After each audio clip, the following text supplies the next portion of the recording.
First Samuel chapter 26. David again spares Saul's life. The Ziphites went to Saul at Gibeah and said, "Is not David hiding on the hill of Hakilah, which faces Jessamine?" So Saul went down to the desert of Ziph with his 3,000 select Israelite troops to search there for David. Saul made his camp beside the road on the hill of Hakilah facing Jeshimon, but David stayed in the wilderness. When he saw that Saul had followed him there, he sent out scouts and learned that Saul had definitely arrived. Then David set out and went to the place where Saul had camped.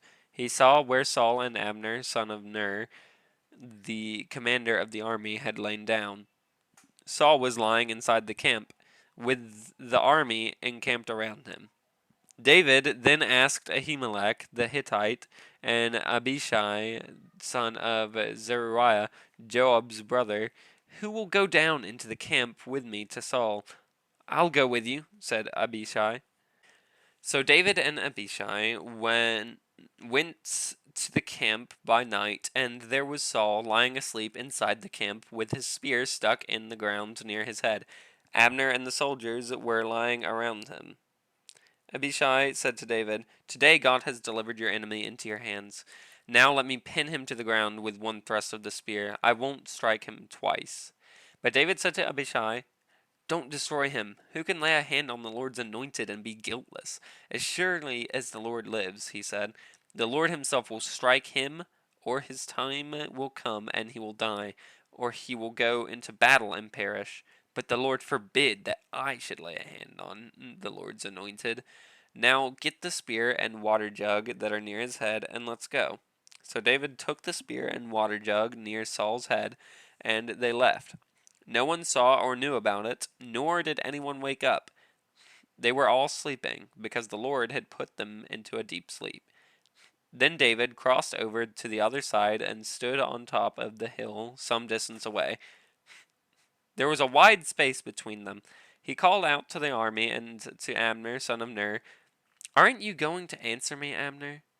Abner replied, "Who are you who calls me to the king?" David said, "You're a man, aren't you? And who is like you in Israel? Why didn't you guard your lord the king? Someone came to destroy your lord the king. What you have done is not good. As surely as the Lord lives, you and your men must die, because you did not guard your master, the Lord's anointed. Look around you. Where are the king's spear and water jug that were near his head?" Saul recognized David's voice and said, "Is that your voice, David, my son?" David replied, "Yes, it is, my lord the king." And he added, "Why is my lord pursuing his servant? What have I done, and what wrong am I guilty of? Now let my lord the king listen to his servant's words. If the Lord has incited you against me, then may he accept an offering. If, however, people have done it, may they be cursed before the Lord.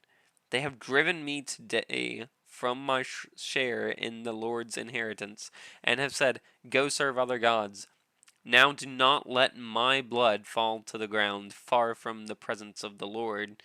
The king of Israel has come to look for a flea, as one hunts a partridge in the mountains." Then Saul said, "I have sinned. Come back, David, my son, because you considered my life precious today.